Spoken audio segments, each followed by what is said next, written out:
Hello everyone, I've got a new book to read today. It's called All in One Piece and it's all about this family.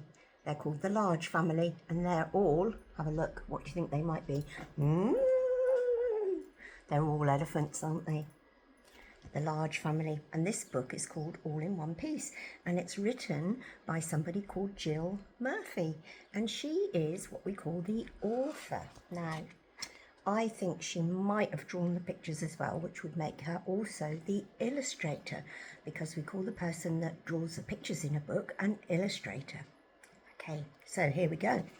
All in One Piece, a story about the Large family.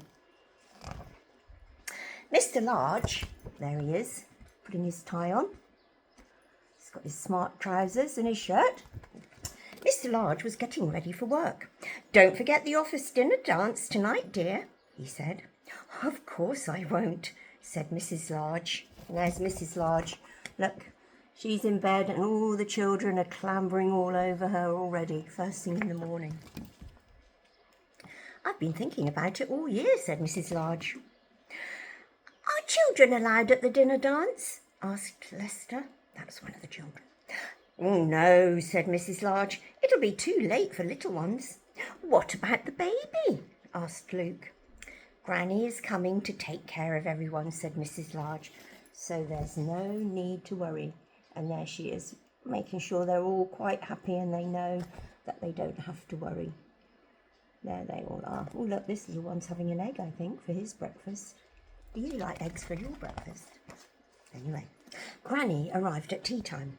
The children were already bathed and in their night clothes.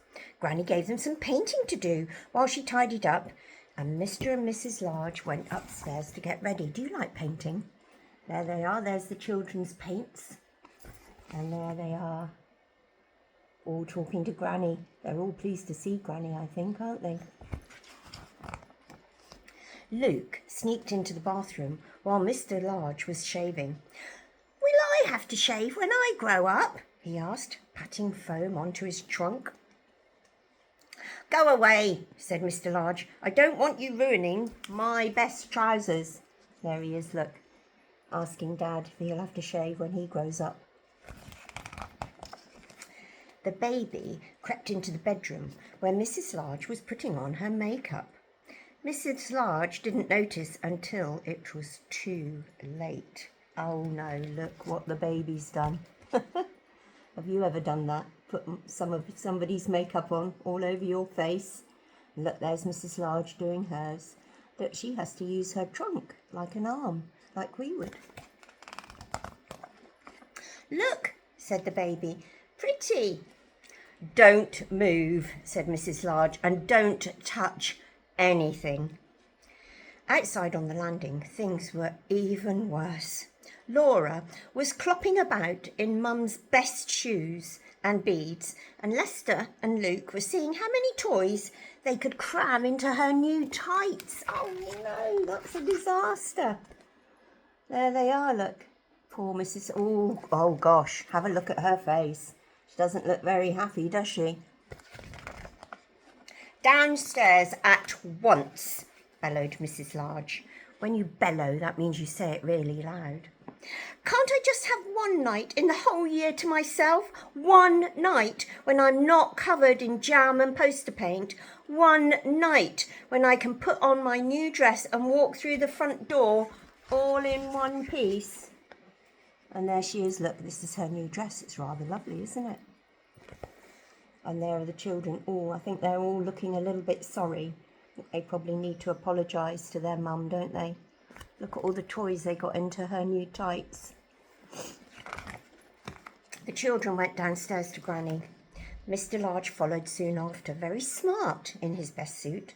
And at last, Mrs. Large appeared in the doorway. "How do I look?" she said. Oh, look, she's got a beautiful flower and the beads and a bag, and it all matches. She looks very beautiful, doesn't she? Oh, I think she's curled her hair up as well. "Pretty, Mummy?" gasped the children. "What a smasher!" said Mr. Large. "You look like a film star, dear," said Granny. "Hands off," said Mrs. Large, to the paint smeared children. Look, all the children want to have a look and touch her, but she doesn't want them anywhere near her with a new. Oh no! Look what she's sitting on. Oh no! She's sitting on the paints. Oh, that could be a disaster, couldn't it? Mr. and Mrs. Large got ready to leave. Goodbye, everyone, they said. Now be good now. The baby began to cry. Just go, said Granny, picking her up. She'll stop as soon as you've left. And have a lovely time. And there they are, all saying goodbye to Mum and Dad. Look, the baby's not feeling very happy, but Granny will make her feel fine. Grannies are good at that. And Mrs. Large is thinking, oh dear, we didn't really want the baby to be crying, but anyway, they're going to go. We've escaped, said Mr. Large with a smile, closing the front door behind them. All in one piece, said Mrs. Large, and not a smear of paint between us. Actually, said Mr. Large gallantly, you'd look wonderful to me, even if you were covered in paint. That was a lovely thing to say. That's a nice picture, isn't it? Just as they're leaving. Which was perfectly true. And just as well, really. And look what Mrs. Large, the mummy, has got on her back of her dress.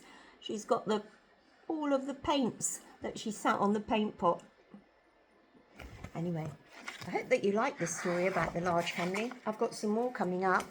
Here are some pictures of the children going off to bed, I think. And look, Granny's got the baby, and the baby's fallen asleep on Granny's shoulder. I think Grannies like it when babies fall asleep on their shoulder. I know I certainly do. Anyway, I hope you've enjoyed the story today. Bye for now.